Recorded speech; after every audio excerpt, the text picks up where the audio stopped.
2022 ਦੀ ਵਿਧਾਨ ਸਭਾ ਚੋਣਾਂ ਹੋ ਚੁੱਕੀਆਂ ਹੋਈਆਂ ਨੇ। ਪ੍ਰਚਾਰ ਵੱਖੋ-ਵੱਖ ਪਾਰਟੀਆਂ ਵੱਲੋਂ ਕੀਤਾ ਜਾ ਚੁੱਕਾ ਹੋਇਆ ਹੈ ਤੇ ਵੋਟਿੰਗ ਪ੍ਰਕਿਰਿਆ ਖਤਮ ਹੋ ਚੁੱਕੀ ਹੋਈ ਹੈ।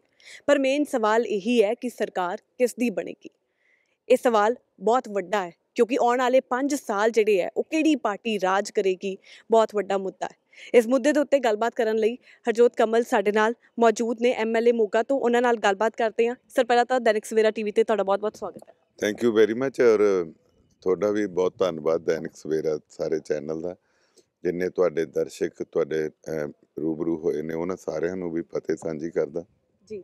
ਸਰ, ਜਿਸ ਤਰੀਕੇ ਨਾਲ ਮੈਂ ਤੁਹਾਨੂੰ ਕਿਹਾ ਕਿ ਕਿਹੜੀ ਪਾਰਟੀ 2022 ਦੇ ਵਿੱਚ ਆਉਂਦੀ ਹੈ, ਬਹੁਤ ਵੱਡਾ ਫੈਸਲਾ ਹੈ। ਹਾਂਜੀ, ਇਸ ਵਾਰੀ ਸਾਰੇ ਇਸ ਗੱਲ ਲਈ ਅਜੇ ਬੜੇ ਫਿਕਰਮੰਦ ਹੈ, ਜਾਂ ਜਨਤਾ ਦੇ ਵਿੱਚ ਆ ਜਾਂ ਸੋਚ ਦੇ ਵਿੱਚ ਹੈ ਗਹਿਰੀ 'ਚ, ਕਿਉਂਕਿ ਹੁਣ ਹੌਲੀ ਹੌਲੀ ਇੱਦਾਂ ਦਾ ਹੁੰਦਾ ਜਾਂਦਾ ਕਿ ਜਿੰਨੇ ਵੋਟਰਸ ਨੇ ਉਹ ਮੰਨ ਨਹੀਂ ਦਿੰਦੇ ਆਪਦਾ। ਤਾਂ ਇਸ ਕਰਕੇ ਜਿਹੜੀਆਂ ਪਾਰਟੀਆਂ ਵੀ ਹੈਗੀਆਂ, ਸਾਰੀਆਂ ਪਾਰਟੀਆਂ ਦਾ ਵੀ ਇੱਦਾਂ ਦਾ ਹੀ ਸਿਸਟਮ ਹੋਇਆ ਹੋਇਆ ਕਿ ਸਾਰਿਆਂ ਦਾ ਇੱਕ ਆਪਣਾ ਆਪਣਾ ਲੈਵਲ, ਆਪਣਾ ਆਪਣਾ ਗ੍ਰਾਫ ਆ। BJP ਦਾ ਅਕਾਲੀ ਦਲ ਨਾਲੋਂ ਅਲਾਇੰਸ ਟੁੱਟਣ ਤੋਂ ਬਾਅਦ ਵੋਟਾਂ ਦੇ ਸਮੀਕਰਨ ਬਦਲੇ ਹੈਗੇ ਆ। ਇੱਕ ਕਿਸਾਨ ਮੋਰਚੇ ਤੋਂ ਬਾਅਦ ਵੀ ਕਾਫੀ ਫਰਕ ਪਿਆ ਆ। ਇੱਕ ਕੈਪਟਨ ਅਮਰਿੰਦਰ ਸਿੰਘ ਹੋਣਾ ਦੀ ਆਪਣੀ ਪਾਰਟੀ ਆ, ਢੀਂਡਸਾ ਸਾਹਿਬ ਅਕਾਲੀ ਦਲ ਚੋਂ ਅਲੱਗ ਹੋ ਗਏ। ਸੋ ਇਹ ਸਮੀਕਰਨ ਕਿਤੇ ਨਾ ਕਿਤੇ ਇੰਨੇ ਜ਼ਿਆਦਾ ਬਦਲ ਗਏ ਆ ਕਿ ਬੜਾ ਕੁਝ ਕੰਪਲੀਕੇਟਡ ਜਿਹਾ ਹੋਇਆ ਲੱਗਦਾ। ਔਰ ਹਰ ਇੱਕ ਨੂੰ ਅਜੇ ਤੱਕ ਭੰਬਲ ਭੂਸੇ 'ਚ ਹੀ ਆ ਵੀ ਕਿਹੜਾ ਬਹੁਮਤ ਦੇ ਵਿੱਚ ਆਉਂਦਾ। ਔਰ ਜੋ ਇਸ ਵੇਲੇ ਦੇ ਹਾਲਾਤ ਲੱਗਦੇ ਆ, ਮੈਨੂੰ ਨਹੀਂ ਲੱਗਦਾ ਕਿ ਕੋਈ ਵੀ ਪਾਰਟੀ ਦਾਅਵੇ ਕਰਨ ਵਾਲੀਆਂ ਜਿਹੜੀਆਂ ਉਹ ਕੋਈ ਵੀ ਬਹੁਮਤ ਦੇ ਵਿੱਚ ਸਿੱਧੇ ਤੌਰ ਤੇ ਆਊਗੀ। ਸੋ ਇੱਥੇ ਇਸ ਵੇਲੇ ਹਾਲਾਤ ਇੱਦਾਂ ਦੇ ਬਣੇ ਪਏ ਆ ਕਿ ਜੇ ਕੋਈ ਸਿੱਧਾ ਬਹੁਮਤ ਵਿੱਚ ਨਹੀਂ ਆਉਂਦਾ ਤਾਂ ਜਾਂ ਤਾਂ ਫਿਰ ਦੁਬਾਰਾ ਚੋਣ ਦੀ ਗੱਲ ਆ ਜੂਗੀ। ਪਰ ਕਿਉਂਕਿ ਪੰਜਾਬ ਨੂੰ ਦੇਖਦਿਆਂ ਹੋਇਆਂ, ਖਰਚਿਆਂ ਨੂੰ ਦੇਖਦਿਆਂ ਹੋਇਆਂ ਏਡਾ ਵੱਡਾ ਤਾਮ-ਝਾਮ ਦੁਆਰਾ ਕਰਨ ਦੇ ਵਾਸਤੇ ਉਹ ਸਾਰੀਆਂ ਚੀਜ਼ਾਂ ਤੋਂ ਬਾਅਦ ਮੈਨੂੰ ਲੱਗਦਾ ਕਿ ਕਿਤੇ ਨਾ ਕਿਤੇ ਇੱਦਾਂ ਚਾਹੀਦਾ ਕਿ ਬਜਾਏ ਇਹਦੇ ਕਿ ਲੋਕਾਂ ਨੂੰ ਸਾਰੇ ਇਮਤਿਹਾਨ 'ਚ ਦੁਆਰਾ ਪਾਇਆ ਜਾਵੇ, ਬਜਾਏ ਇਹਦੇ ਕਿ ਇੰਨਾ ਪੈਸਾ ਇਲੈਕਸ਼ਨ ਕਮਿਸ਼ਨ ਸਾਰਾ ਕੁਝ ਕਰਨ ਦੀ ਬਜਾਏ ਜੇ ਕੋਈ ਰਲ ਕੇ ਵੀ ਇੱਕ ਜਾਂ ਦੋ ਜਾਂ ਤਿੰਨ ਪਾਰਟੀਆਂ ਬਣਾ ਲੈਂਦੀਆਂ ਤਾਂ ਫਿਰ ਕੋਈ ਬਹੁਤੀ ਅਤਕਥਨੀ ਨਹੀਂ ਹੋਊਗੀ। ਹਮਖਿਆਲੀ ਲੋਕ ਜਿਹੜੇ ਆ ਉਹ ਜੇ ਰਲ ਜਾਣ ਤਾਂ ਉਹਦੇ ਨਾਲ ਬਹੁਤ ਸਾਰੀਆਂ ਚੀਜ਼ਾਂ ਤੋਂ ਨਿਜਾਤ ਪਾਈ ਜਾ ਸਕਦੀ ਹੈ। ਤੁਸੀਂ ਕਿਹਾ ਕਿ ਬਹੁਤ ਜ਼ਿਆਦਾ ਜਿਹੜੀਆਂ ਪਾਰਟੀਆਂ ਹੋ ਚੁੱਕੀਆਂ ਹੋਈਆਂ, ਲੋਕਾਂ ਵਿੱਚ ਵੀ ਇਹੀ ਹੈ ਕਿ ਕਿਸ ਪਾਰਟੀ ਨੂੰ ਵੋਟ ਕੀਤਾ ਜਾਵੇ। ਬਹੁਮਤ ਜਿਹੜੀ ਹੈ, ਤੁਸੀਂ ਬਿਲਕੁਲ ਸਹੀ ਕਿਹਾ ਕਿ ਬਹੁਮਤ ਨਹੀਂ ਹੋ ਪਾ ਰਹੀ ਹੈ ਕਿ ਕਿਹੜੀ ਪਾਰਟੀ ਹੈ ਜਿਹੜੀ ਅੱਗੇ ਆ ਪਾਏਗੀ। ਇਸ ਦੇ ਵਿੱਚ ਅਲਾਇੰਸ ਦੀ ਜੇਕਰ ਗੱਲ ਕਰਾਂਗੇ ਤਾਂ ਭਾਜਪਾ ਦਾ ਅਕਾਲੀ ਦਲ ਦੇ ਨਾਲ ਅਲਾਇੰਸ ਸੀਗਾ, ਉਹ ਟੁੱਟਿਆ। ਹੁਣ ਹੋ ਸਕਦਾ ਫਿਰ ਤੋਂ ਇੱਕ ਵਾਰ ਅਲਾਇੰਸ। ਦੇਖੋ, ਮੈਂ ਇੱਕ ਸ਼ਬਦ ਬੋਲਿਆ ਕਿ ਹਮਖਿਆਲੀ। ਉਹ ਬੜੇ ਲੰਬੇ ਸਮੇਂ ਤੱਕ ਅਕਾਲੀ ਦਲ ਤੇ BJP ਇਕੱਠੇ ਚੋਣ ਲੜਦੇ ਰਹੇ ਆ, ਇਕੱਠਾ ਰਾਜ ਭਾਗ ਚਲਾਉਂਦੇ ਰਹੇ ਆ। ਸੋ ਅੱਜ ਵੀ ਜੇ ਕਿਤੇ ਇਕੱਠੇ ਹੋ ਜਾਣ ਤਾਂ ਮੇਰੇ ਖਿਆਲ ਉਹ ਕਿਉਂਕਿ ਪੁਰਾਣੇ ਰਿਸ਼ਤੇ ਆ, ਇੱਕ ਦੂਜੇ ਨੂੰ ਅੰਡਰਸਟੈਂਡ ਕਰਦੇ ਆ, ਤਾਂ ਕੋਈ ਇਹ ਮੇਰੀ ਆਪਦੀ ਨਿੱਜੀ ਗੱਲਾਂ ਹੈਗੀਆਂ। ਬਾਕੀ ਇਹ ਚੀਜ਼ਾਂ ਦਾ ਜਿਹੜਾ ਫੈਸਲਾ ਕਰਨਾ ਹੁੰਦਾ ਹਰ ਪਾਰਟੀ ਦਾ ਜਿਹੜਾ ਸੁਪਰੀਮੋ ਹੁੰਦਾ ਉਹਨੇ ਫੈਸਲਾ ਕਰਨਾ ਹੁੰਦਾ। ਮੈਨੂੰ ਤਾਂ ਅਜੇ BJP 'ਚ ਆਇਆ ਜੁਮੇ 2 ਦਿਨ ਹੋਏ ਆ। ਸੋ ਮੇਰੀ ਕੋਈ ਰਾਏ ਲਈ ਜਾਵੇ ਜਾਂ ਮੇਰੀ ਰਾਏ ਦੇ ਉੱਤੇ ਕੋਈ ਅਮਲ ਹੋਵੇ, ਇਹ ਨਹੀਂ ਹੈਗਾ ਬਿਲਕੁਲ ਵੀ। ਇਹ ਤਾਂ ਤੁਸੀਂ ਇੱਕ ਨਿੱਜੀ ਤੌਰ ਤੇ ਸਵਾਲ ਪੁੱਛ ਰਿਹਾ ਤਾਂ ਮੈਂ ਨਿੱਜੀ ਤੌਰ ਤੇ ਜਵਾਬ ਦੇ ਦਿੱਤਾ।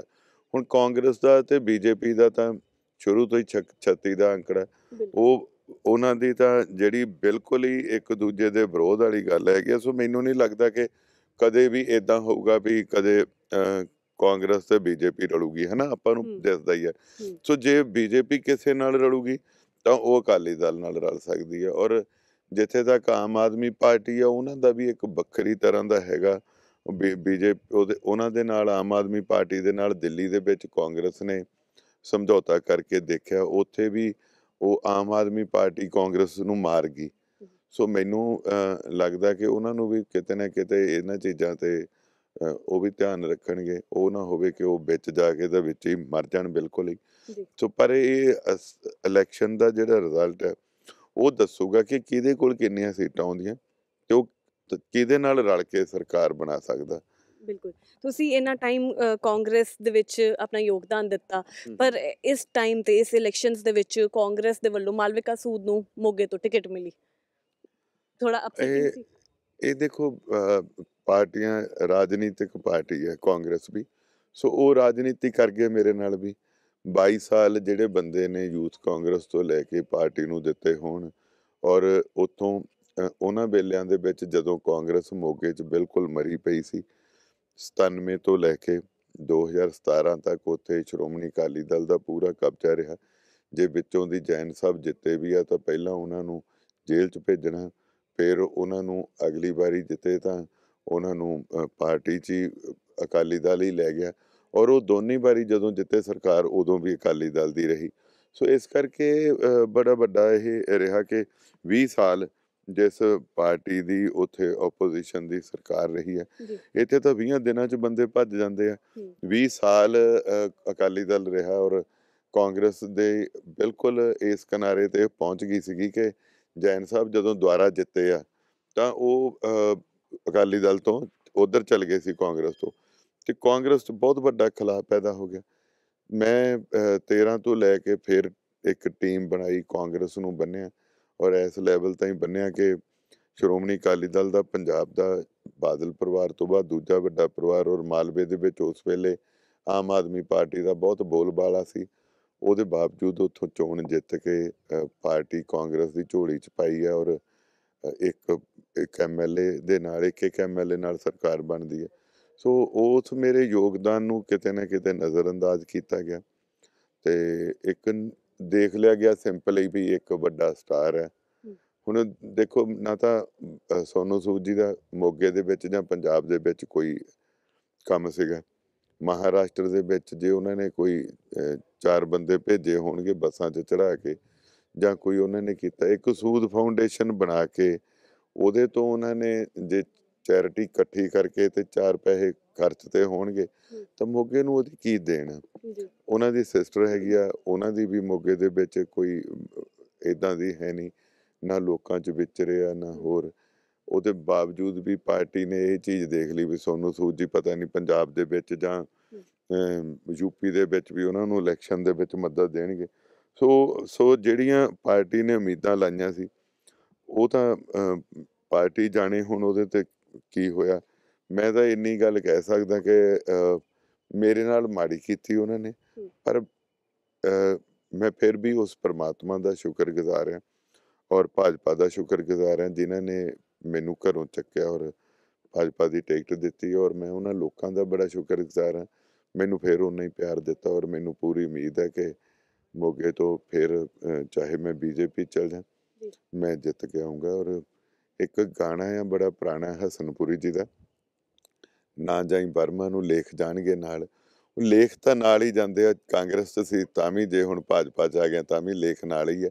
ਸੋ ਮੈਂ ਲੋਕਾਂ ਦਾ ਸ਼ੁਕਰਗੁਜ਼ਾਰ ਹਾਂ, ਭਾਵੇਂ ਲੀਡਰਾਂ ਨੇ ਤਾਂ ਮਾਰਨ ਦੀ ਕੋਸ਼ਿਸ਼ ਕੀਤੀ। ਤੁਹਾਨੂੰ ਲੱਗਦਾ, ਤੁਸੀਂ ਹੁਣੇ ਵੀ ਕਹਿ ਰਹੇ ਹੋ ਕਿ ਲੀਡਰਾਂ ਨੇ ਮਾਰਨ ਦੀ ਕੋਸ਼ਿਸ਼ ਕੀਤੀ, ਕਿ ਕਾਂਗਰਸ ਵਿੱਚ ਨਵਜੋਤ ਸਿੰਘ ਸਿੱਧੂ ਜਦ ਤੇ ਆਏ ਆ, ਕੀ ਉਹਨਾਂ ਕਰਕੇ ਤੁਹਾਡੀ ਸੀਟ ਜਿਹੜੀ ਉਹ ਚਲੀ ਗਈ?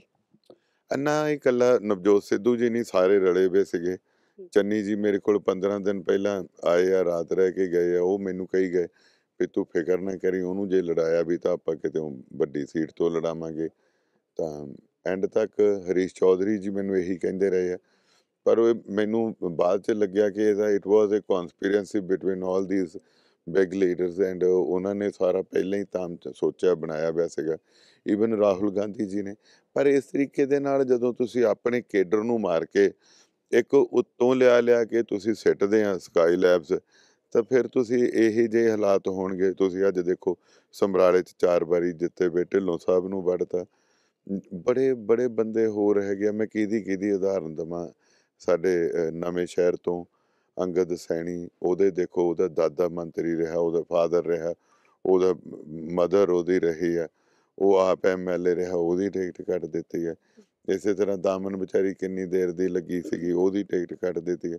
ਸਭ ਤੋਂ ਮਾੜੀ ਤਾਂ ਉਹਨਾਂ ਨੇ ਕੀਤੀ ਹੈ ਮਹਿੰਦਰ KP ਜੀ ਦੇ ਨਾਲ। ਦੇਖੋ ਉਹਨਾਂ ਦੇ ਪਿਤਾ ਜੀ ਪ੍ਰੈਜ਼ੀਡੈਂਟ ਰਹੇ ਨੇ ਕਾਂਗਰਸ ਦੇ ਪੰਜਾਬ ਦੇ, KP ਸਾਹਿਬ ਆਪ ਪ੍ਰੈਜ਼ੀਡੈਂਟ ਰਹੇ ਨੇ, ਮਿਨਿਸਟਰ ਰਹੇ ਨੇ, ਔਰ ਉਹ ਬੜੇ ਦਰਵੇਸ਼ ਬੰਦੇ, ਦਰਵੇਸ਼ ਸਿਆਸਤਦਾਨ ਕਹਿ ਲਓ, ਬਹੁਤ ਘੱਟ ਬੰਦੇ ਆ ਜਿਹੜੇ ਇਸ ਲੈਵਲ ਦੀ ਸਿਆਸਤ ਵਿੱਚ ਪਹੁੰਚ ਕੇ ਵੀ ਇੰਨਾ ਨੀਵੇਂ ਤੇ ਇੰਨੇ ਦਰਵੇਸ਼ ਪੁਣੇ ਦੇ ਵਿੱਚ ਰਹਿੰਦੇ। ਔਰ ਉਹਦੇ ਨਾਲ ਉਹਨਾਂ ਨਾਲ ਕੀ ਕੀਤਾ, ਉਹਨਾਂ ਨੂੰ ਤਾਂ ਮੈਂ ਤਾਂ ਚਲੋ ਮੈਨੂੰ ਤਾਂ ਪਹਿਲਾਂ ਹੀ ਮਾਰਤਾ ਵੱਢਤਾ, ਮੈਨੂੰ ਬੀਜੇਪੀ ਨੇ ਪਿਕ ਕਰ ਲਿਆ। ਥੈਂਕ ਗੋਡ ਮੈਂ ਅੱਜ ਬੀਜੇਪੀ ਤੋਂ ਚੋਣ ਲੜ ਲਈ। ਚੋਣ ਲੜਨੀ ਕੋਈ ਵੱਡੀ ਗੱਲ ਨਹੀਂ ਹੁੰਦੀ, ਐਮਐਲਏ ਵੱਡੀ ਨਹੀਂ, ਗੱਲ ਤਾਂ ਇੱਕ ਮਾਣ ਸਤਿਕਾਰ ਦੀ ਹੁੰਦੀ ਹੈ। ਜਿਸ ਤਰੀਕੇ ਦੇ ਨਾਲ ਮੈਨੂੰ ਹਿਮਿਲੇਟ ਕਰਕੇ ਗਏ, ਘਰੇ ਬੈਠਾ ਮੈਂ ਅੱਧੇ ਕਿਲੋਮੀਟਰ ਤੇ ਜਾ ਕੇ ਉਹਨੂੰ ਦੋਨੇ ਪ੍ਰਧਾਨ ਜੀ ਵੀ ਨਵਜੋਤ ਸਿੱਧੂ ਔਰ ਮੁੱਖ ਮੰਤਰੀ ਚਰਨਜੀਤ ਚੰਨੀ ਉਹਦੇ ਘਰੇ ਆਉਂਦੇ, ਉਹ ਚੋਰਾਂ ਵਾਂਗੂ ਉਹਨੂੰ ਉਹ ਜੁਆਇਨ ਕਰਾ ਕੇ ਤੇ ਉੱਥੇ ਉਹਨੂੰ ਕਹਿ ਜਾਂਦੇ ਵੀ ਹੁਣ ਪ੍ਰਧਾਨ ਨੇ ਤੇ ਮੁੱਖ ਮੰਤਰੀ ਨੇ ਜੁਆਇਨ ਕਰਾ ਲਿਆ। ਪੱਤਰਕਾਰਾਂ ਦੇ ਪੁੱਛਣ ਤੇ ਕਹਿੰਦੇ ਵੀ ਟਿਕਟ ਦੀ ਕੋਈ ਦੱਸਣਾ ਬਾਕੀ ਰਹਿ ਗਿਆ। ਸੋ ਮੈਨੂੰ ਇਸ ਗੱਲ ਦਾ ਬੜਾ ਮਲਾਲ ਪੇਸ਼ ਹੋਇਆ ਕਿ ਇੱਕ ਬੰਦਾ ਜਿਹੜਾ ਤੁਹਾਡੇ ਪਾਰਟੀ ਲਈ ਇੰਨੀ ਦੇਰ, ਯਾਰ ਤੁਸੀਂ ਇੱਕ ਵਾਰੀ ਉਹਨੂੰ ਭਰੋਸੇ 'ਚ ਵੀ ਨਹੀਂ ਲਿਆ। ਸੋ ਇਹ ਕਿਤੇ ਨਾ ਕਿਤੇ ਮੈਂ ਹਰਟ ਹੋਇਆ। ਔਰ ਜਦੋਂ ਜੱਬੇ ਬਾਣ ਲਾਗੇ ਤਬੇ ਰੋਸ ਜਾਗੇ, ਫਿਰ ਜਦੋਂ ਇੱਦਾਂ ਦਾ ਫਿਰ ਰੋਸ ਤਾਂ ਜਾਗਦਾ ਤੇ ਫਿਰ ਉਹ ਬੰਦਾ ਤਲਵਾਰ ਚੱਕਦਾ ਹੀ ਆ। ਫਿਰ ਕੈਪਟਨ ਅਮਰਿੰਦਰ ਸਿੰਘ ਦੇ ਨਾਲ ਵੀ ਕੁਝ ਅਜਿਹਾ ਹੀ ਹੋਇਆ। ਉਹ ਕਾਂਗਰਸ ਇਵੇਂ ਹੀ ਕਰਨ ਲੱਗ ਪਈ। ਜਦੋਂ ਦੂਜੇ ਨਾ ਹੁੰਦਾ ਸਾਨੂੰ ਪਤਾ ਨਹੀਂ ਲੱਗਦਾ। ਕੈਪਟਨ ਸਾਹਿਬ ਨਾਲ ਹੋਇਆ ਤਾਂ ਸਾਨੂੰ ਲੱਗਿਆ ਵੀ ਯਾਰ ਕੈਪਟਨ ਸਾਹਿਬ 5 ਸਾਲ 4 ਸਾਲ ਮਿਲੇ ਨਹੀਂ, ਜਿਹਦੇ 'ਚ ਮੈਂ ਵੀ ਇੱਕ ਸੀਗਾ। 2-2 ਸਾਲ ਅਸੀਂ ਵੇਟਿੰਗ 'ਚ ਰਹੇ ਵੀ ਮਿਲੇ ਨਹੀਂ ਜੀ, ਤਾਂ ਕਰਕੇ ਇਹ। ਪਰ ਅਸੀਂ ਤਾਂ ਆਪ ਉਹਨਾਂ ਦੀ ਸ਼ਤਰੰਜ ਦੇ ਇੱਕ ਮੋਹਰੇ ਹੀ ਬਣ ਗਏ। ਸਾਨੂੰ ਤਾਂ ਆਪ ਨਹੀਂ ਬਹੁਤਾ ਪਤਾ, ਪਹਿਲੀ ਵਾਰੀ ਐਮਐਲਏ ਬਣੇ ਸੀ।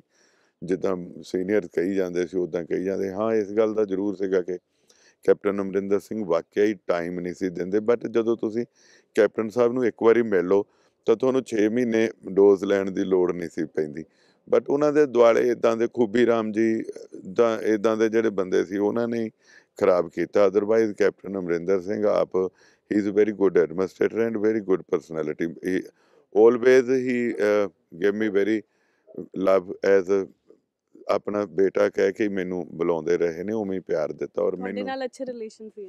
ਉਹ ਮੈਨੂੰ ਇੱਕ ਨਾ ਇੱਕ ਜਗ੍ਹਾ ਤੇ ਐਂ ਲੱਗਦਾ ਸੀ ਕਿ ਮੇਰੇ ਫਾਦਰ ਵੀ ਐਕਸ ਸਰਵਿਸਮੈਨ ਸੀਗੇ। ਹੀ ਵਾਜ਼ ਇਨ ਬੰਗਾਲ ਇੰਜੀਨੀਅਰਿੰਗ। ਤਾਂ ਉਹ ਕੈਪਟਨ ਸਾਹਿਬ ਵੀ ਫੌਜੀਆਂ ਨੂੰ ਬੜਾ ਪਿਆਰ ਕਰਦੇ ਸੀ, ਮੈਨੂੰ ਵੀ ਆਪਦੇ ਪਿਤਾ ਵਾਂਗ ਹੀ ਲੱਗਦੇ ਸੀ ਔਰ ਉਹ ਵੀ ਇਵੇਂ ਪਿਆਰ ਕਰਦੇ ਸੀ। ਬਟ ਉਹ ਇੱਕ ਗੱਲ ਦਾ ਇਹ ਜ਼ਰੂਰ ਮਿਲਾ ਲਿਆ ਕਿ ਜਿਹੜੇ ਉਹਨਾਂ ਦੇ ਮੋਹਰਲੇ ਬੰਦੇ ਸੀਗੇ ਉਹਨਾਂ ਨੇ ਮਿਲਣ ਨਹੀਂ ਦਿੱਤਾ। ਔਰ ਮੇਰੇ ਬੜੀਆਂ ਸਾਰੀਆਂ ਕੰਮ ਜਿਹੜੇ ਸੀਗੇ ਉਹ ਕਈ ਤਾਂ ਐਂ ਹੁੰਦਾ ਵੀ ਤੁਸੀਂ ਮਿਲ ਕੇ ਤੁਹਾਡਾ ਅੰਦਰੋਂ ਹੀ ਠਾਰਨਾ ਹੁੰਦਾ। ਤੁਸੀਂ ਆਪਣੇ ਮੁੱਖ ਮੰਤਰੀ ਨੂੰ ਜੇ ਮਿਲ ਵੀ ਨਾ ਸਕੋ ਤਾਂ ਫਿਰ ਤੁਸੀਂ ਕਾਹਦੇ ਐਮਐਲਏ, ਆਪਣੇ ਹਲਕੇ ਦੀ ਨਹੀਂ ਗੱਲ ਕਰ। ਸੋ ਇਹ ਮੈਨੂੰ ਲੱਗਦਾ ਕਿ ਇੱਕ ਕੈਪਟਨ ਅਮਰਿੰਦਰ ਸਿੰਘ ਭੋਲੇਪਨ ਦੇ ਵਿੱਚ ਸ਼ਿਕਾਰ ਹੋ ਗਏ ਉਸ ਗੱਲ ਦਾ। ਪਰ ਇਹ ਪਾਰਟੀ ਨੇ ਇੱਕ ਵੱਖਰਾ ਜਿਹਾ ਐਤਕੀ ਰਿਵਾਜ ਪਾ ਲਿਆ। ਮੈਂ ਕੇਪੀ ਸਾਹਿਬ ਦੀ ਗੱਲ ਕਰਦਾ, ਮੈਂ ਤਾਂ ਫੇਰ ਚਲੋ ਇਲੈਕਸ਼ਨ ਲੜ ਗਿਆ। ਕੇਪੀ ਸਾਹਿਬ ਨੂੰ ਤਾਂ ਐਂਡ ਤੱਕ ਕਹੀ ਗਿਆ ਵੀ ਤੁਹਾਡੀ ਟਿਕਟ ਆਉਂਦੀ, ਉਹ ਵਿਚਾਰੇ ਐਸਡੀਐਮ ਦੇ ਬੈਠੇ ਆ and he is waiting for his ticket. ਤੇ ਐਂਡ ਆਫ ਦਾ ਟਾਈਮ ਜਿਹੜਾ ਹੈਗਾ ਉਹ ਜਾ ਕੇ ਉਹਨਾਂ ਨੂੰ ਡਿਚ ਕਰ ਗਏ। ਸੋ ਇਸ ਤਰੀਕੇ ਦੇ ਨਾਲ ਜਿਹੜਾ ਬੰਦਾ ਦੂਜਿਆਂ ਨੂੰ ਇੱਕ ਟੋਏ ਪੱਟਦਾ ਫਿਰ ਖਾਈ ਤਾਂ ਉਹਦੇ ਲਈ ਵੀ ਤਿਆਰ ਮਰਨਗੇ ਹੁਣ ਆਪ ਵੀ ਸਾਰੇ। ਜੀ ਬਿਲਕੁਲ। ਇੱਕ ਆਖਰੀ ਸਵਾਲ ਮੇਰਾ ਇਹ ਹੈ ਕਿ ਭਾਜਪਾ ਤੁਸੀਂ ਜੁਆਇਨ ਕੀਤੀ ਹੈ ਪਰ ਲੋਕਾਂ ਦਾ ਹਜੇ ਵੀ, ਪੰਜਾਬ ਦੇ ਲੋਕਾਂ ਦਾ ਕਿਸਾਨੀ ਸੰਘਰਸ਼ ਤੋਂ ਬਾਅਦ ਝੁਕਾਵ ਥੋੜਾ ਘੱਟ ਹੈ ਭਾਜਪਾ ਵੱਲ। ਨਹੀਂ, ਇਹ ਲੱਗਦਾ ਸੀ ਮੈਨੂੰ ਵੀ। ਪਰ ਮੈਂ ਪਿੰਡਾਂ 'ਚ ਗਿਆ ਹਾਂ, ਜਿੰਨਾ ਪਿਆਰ ਲੋਕਾਂ ਨੇ ਦਿੱਤਾ। ਇੱਕ ਪਿੰਡ ਦੇ ਵਿੱਚ ਸਿਰਫ ਮੈਨੂੰ ਇੱਕ ਦਿਨ ਉਹ ਬੰਦੇ ਮੂਹਰੇ ਨੂੰ ਆਏ ਆ, ਉਹ ਵੀ ਮੈਨੂੰ ਪਤਾ ਕਿ ਉਹ ਮੇਰੇ ਵਿਰੋਧੀ ਬੰਦੇ ਸੀਗੇ, ਨੋਟ ਪਾਰਟੀ ਦੇ। ਮੇਰੇ ਪਰਸਨਲੀ ਜਦੋਂ ਮੈਂ ਕਾਂਗਰਸ 'ਚ ਸੀਗਾ ਉਸ ਪਿੰਡ ਦੇ ਵਿੱਚ ਜਿਹਨੂੰ ਮੈਂ ਸਰਪੰਚ ਬਣਾਇਆ ਸੀਗਾ, ਦੂਸਰੇ ਬੰਦੇ ਵਿਰੋਧ 'ਚ ਹੁੰਦੇ ਹੀ ਆ, ਉਹ ਬੰਦੇ ਜ਼ਰੂਰ 4 ਕੁ ਜਾਣੇ ਆਏ ਸੀ। ਅਦਰਵਾਈਜ਼ ਕਿਸੇ ਪਿੰਡ ਦੇ ਵਿੱਚ ਕੋਈ ਵਿਰੋਧ ਨਹੀਂ ਹੋਇਆ ਔਰ ਹਰ ਪਿੰਡ ਦੇ ਵਿੱਚ ਬੂਥ ਲੱਗਿਆ, ਲੋਕਾਂ ਨੇ ਪੂਰੇ ਉਤਸ਼ਾਹ ਨਾਲ ਵੋਟਾਂ ਪਾਈਆਂ। ਅੱਜ ਭਾਜਪਾ ਨੂੰ ਕਿਸ ਗੱਲ ਤੇ ਤੁਸੀਂ ਵਿਰੋਧ ਕਰੋਗੇ? ਜਿਨ੍ਹਾਂ ਬੰਦਿਆਂ ਨੇ ਐਡੇ ਐਡੇ ਵੱਡੇ ਘਿਨੌਣੇ ਅਪਰਾਧ ਕਰ ਦਿੱਤੇ ਆ, ਜਿਨ੍ਹਾਂ ਬੰਦਿਆਂ ਨੇ 84 ਦੇ ਦੰਗੇ ਕਰਾਏ ਆ, ਹਰਿਮੰਦਰ ਸਾਹਿਬ ਤੇ ਗੋਲੀਆਂ, ਅਕਾਲ ਤਖਤ ਸਾਹਿਬ ਢਾਤਾ, ਉਹ ਲੋਕ ਉਹਨਾਂ ਨੂੰ ਮਾਫ ਕਰੀ ਬੈਠੇ। ਇੱਥੇ ਤਾਂ 3 ਕਾਨੂੰਨ ਸੀ ਵਾਪਸ ਲੈਣ ਦੀ ਗੱਲ, ਭਾਜਪਾ ਨੇ ਵਾਪਸ ਲਏ ਆ। ਨਰਿੰਦਰ ਮੋਦੀ ਜੀ ਨੇ ਸ਼੍ਰੀ ਗੁਰੂ ਨਾਨਕ ਦੇਵ ਜੀ ਦੇ ਜਨਮ ਦਿਹਾੜੇ ਤੇ ਹੱਥ ਜੋੜ ਕੇ ਮਾਫੀ ਮੰਗੀ ਹੈ। ਸਾਰਾ ਸਿੱਖ ਸਮਾਜ ਉਹਨਾਂ ਨੂੰ ਮਿਲ ਕੇ ਆਇਆ ਹੋਇਆ ਔਰ ਜਿੰਨੇ ਸਿੱਖਾਂ ਦੇ ਮਸਲੇ ਆ, ਚਾਹੇ ਕਰਤਾਰਪੁਰ ਸਾਹਿਬ ਦਾ ਲੰਘ, ਚਾਹੇ ਕਾਲੀ ਸੂਚੀ ਖਤਮ ਕਰਨੀ, ਚਾਹੇ ਦਿੱਲੀ ਦੇ ਦੰਗਿਆਂ ਦਾ ਇਨਸਾਫ ਦਿਵਾਉਣਾ, ਉਹਨਾਂ ਨੇ ਕਮੇਟੀ ਬਣਾ ਕੇ ਸੱਜਣ ਕੁਮਾਰ ਟਾਈਟਲ ਵਰਗੇ ਅੰਦਰ ਦਿੱਤੇ ਆ। ਹੁਣ ਕਮਲਨਾਥ ਤੇ ਸ਼ਿਕੰਜਾ ਕੱਸਿਆ। ਸੋ ਇੱਦਾਂ ਦੀ ਕੋਈ ਗੱਲ ਨਹੀਂ। ਭਾਜਪਾ ਪਹਿਲਾਂ ਪੰਜਾਬ 'ਚ ਹੈ ਹੀ ਨਹੀਂ ਸੀਗੀ, ਇਸ ਕਰਕੇ ਲੱਗਦਾ ਸੀਗਾ ਕਿ ਉਹ ਕੋਈ ਹਿੰਦੂਤਵ ਦੀ ਗੱਲ ਕਰਦੀ ਹੈ। ਬਟ ਹਿੰਦੂਤਵ ਦੀ ਨਹੀਂ, ਹਿੰਦੁਸਤਾਨ ਦੀ ਗੱਲ ਕਰਦੀ ਹੈ ਔਰ ਇੱਕੋ ਇੱਕ ਪਾਰਟੀ ਹੈ ਜਿਹੜੀ ਭਾਰਤ ਮਾਤਾ ਕੀ ਜੈ ਕਹਿੰਦੀ ਹੈ। ਸੋ ਮੈਂ ਤਾਂ I am very much satisfied. ਬਾਕੀ ਤਾਂ ਅਜੇ ਨਵਾਂ ਆਇਆ, ਦੇਖੋ ਕੀ ਹੁੰਦਾ। ਬਟ ਮੈਨੂੰ ਤਸੱਲੀ ਆ ਕਿ ਮੈਂ ਇੱਕ ਵਧੀਆ ਪਾਰਟੀ ਦੇ ਵਿੱਚ ਆ ਗਿਆ। ਕਾਂਗਰਸ ਦੇ 60 ਸਾਲਾਂ 70 ਸਾਲਾਂ ਦੇ ਵਿੱਚ ਹੌਲੀ ਹੌਲੀ ਉਹਨਾਂ ਦਾ ਸੰਗਠਨ ਮੁੱਕ ਗਿਆ, ਸੱਤਾ ਹੈਵੀ ਹੋ ਗਈ ਬਹੁਤ। ਬੀਜੇਪੀ ਦੇ ਵਿੱਚ ਅਜੇ ਸੰਗਠਨ ਬਹੁਤ ਮਜ਼ਬੂਤ ਹੈ, ਅਜੇ ਸੱਤਾ ਦਿਮਾਗ ਨੂੰ ਨਹੀਂ ਚੜੀ, so it will go very long. ਤੇ ਦੂਜੀ ਗੱਲ ਮੁੱਕਦੀ ਜੀ ਇਹ ਹੈਗੀ ਆ ਕਿ ਕਾਂਗਰਸ ਦੇ ਵਿੱਚ ਅੱਜ ਲੀਡਰਸ਼ਿਪ ਦੀ ਘਾਟ। ਜੇ ਪੰਜਾਬ ਦੇ ਵਿੱਚ ਮੈਂ ਗੱਲ ਕਰਾਂ ਤਾਂ 5 ਸਾਲ ਸਰਕਾਰ ਰਹੀ ਹੈ, ਸਰਕਾਰ 'ਚ ਸੰਗਠਨ ਬਹੁਤ ਮਜ਼ਬੂਤ ਹੁੰਦਾ। 5 ਸਾਲਾਂ ਦੇ ਵਿੱਚ ਨਾ ਤਾਂ ਜਾਖੜ ਸਾਹਿਬ ਤੋਂ ਸੰਗਠਨ ਬਣਾ ਹੋਇਆ, ਇਕੱਲੇ ਜ਼ਿਲ੍ਹਾ ਪ੍ਰਧਾਨ ਲਾਏ। ਨਵਜੋਤ ਸਿੱਧੂ ਜੀ ਆਏ ਤਾਂ ਉਹਨਾਂ ਨੇ ਜ਼ਿਲ੍ਹਾ ਪ੍ਰਧਾਨ ਬਣਾਤੇ, ਸੰਗਠਨ ਉਹਨਾਂ ਤੋਂ ਵੀ ਨਹੀਂ ਬਣਿਆ। ਸੋ ਜਿਸ ਪਾਰਟੀ ਦੀਆਂ ਮਹਿਲ ਦੀਆਂ ਜਿਸ ਦੀਆਂ ਨੀਹਾਂ ਹੀ ਨਾ ਹੋਣ, ਉਹ ਕਦੋਂ ਤੱਕ ਖੜਾ ਰਹੂਗਾ। ਜੇ ਮੈਂ ਆਲ ਇੰਡੀਆ ਦੀ ਗੱਲ ਕਰਾਂ, ਉਧਰੋਂ ਸੋਨੀਆ ਜੀ ਪਰਿਵਾਰ ਦੇ ਤੇ ਪੁੱਤਰ ਮੋਹ ਚੋਂ ਬਾਹਰ ਨਹੀਂ ਨਿਕਲਦੇ। ਪੁੱਤਰ ਨੂੰ ਸਿੱਧੂ ਸਾਹਿਬ ਨੇ ਪੱਪੂ ਪੱਪੂ ਕਹਿ ਕੇ ਇੰਨਾ ਹੌਲਾ ਕਰਤਾ ਕਿ ਕਿਸੇ ਦਾ ਭਰੋਸਾ ਹੀ ਨਹੀਂ ਵੱਜਦਾ ਕਿ ਨਰਿੰਦਰ ਮੋਦੀ ਜੀ ਦੇ ਨਾਲ ਉਹ ਮੁਕਾਬਲਾ ਕਰਨ ਦੇ ਕਾਬਿਲ ਵੀ ਹੈਗਾ। ਉਹਨਾਂ ਨੂੰ ਰਿਪਲੇਸ ਕਰਨਾ ਤਾਂ ਬਹੁਤ ਦੂਰ ਦੀ ਗੱਲ ਹੈ। ਉਹ ਤਾਂ ਜਿਵੇਂ ਪੰਜਾਬੀ ਫਿਲਮਾਂ 'ਚ ਜਦੋਂ ਮੇਹਰ ਮਿੱਤਲ ਆਉਂਦਾ ਸੀ ਸਕਰੀਨ ਤੇ ਹਾਸਾ ਆ ਜਾਂਦਾ ਸੀ, ਅੱਜ ਹਾਲਾਤ ਇੱਦਾਂ ਦੇ ਬਣੇ ਪਏ ਆ, ਜਦੋਂ ਉਹ ਆਉਂਦੇ ਆ ਤਾਂ ਲੋਕਾਂ ਨੂੰ ਐਂ ਲੱਗਣ ਲੱਗ ਪੈਂਦਾ ਵੀ ਲੈ ਪੱਪੂ ਆ ਗਿਆ, ਹੈ ਨਾ। ਇਹ ਨਵਜੋਤ ਸਿੱਧੂ ਜੀ ਦੀ ਵੱਡੀ ਦੇਣ ਆ।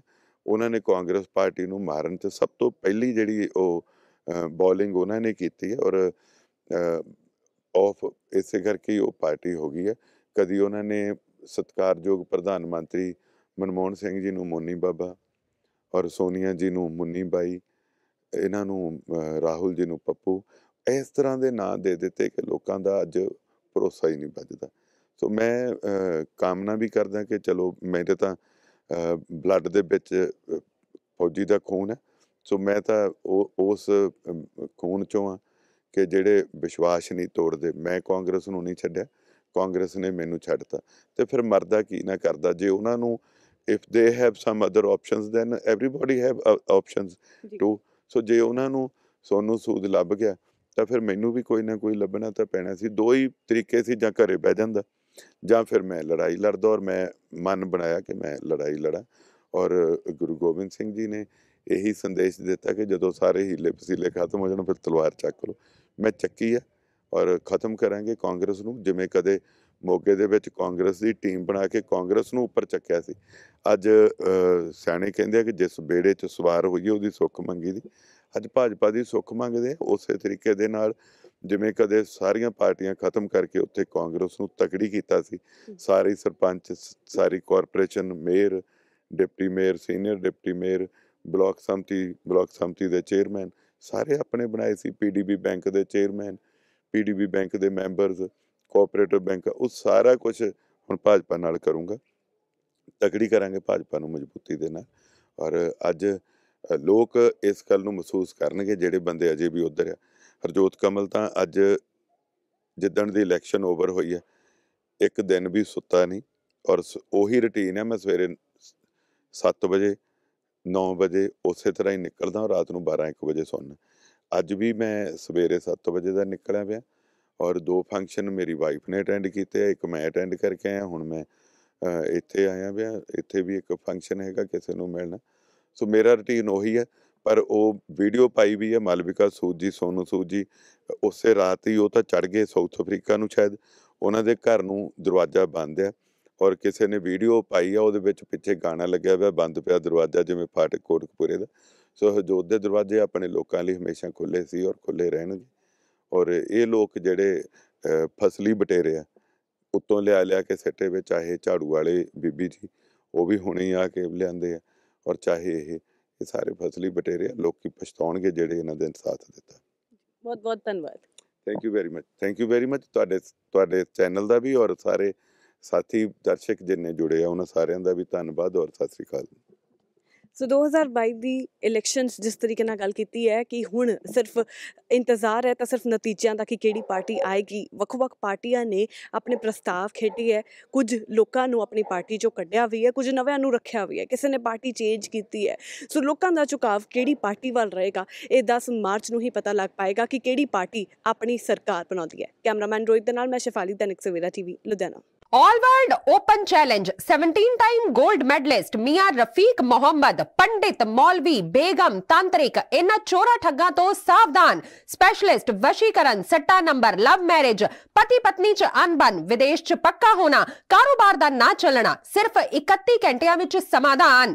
Free free free Miyan Rafiq Mohammad. Mobile 84 374 94 647, 84 374 94 648।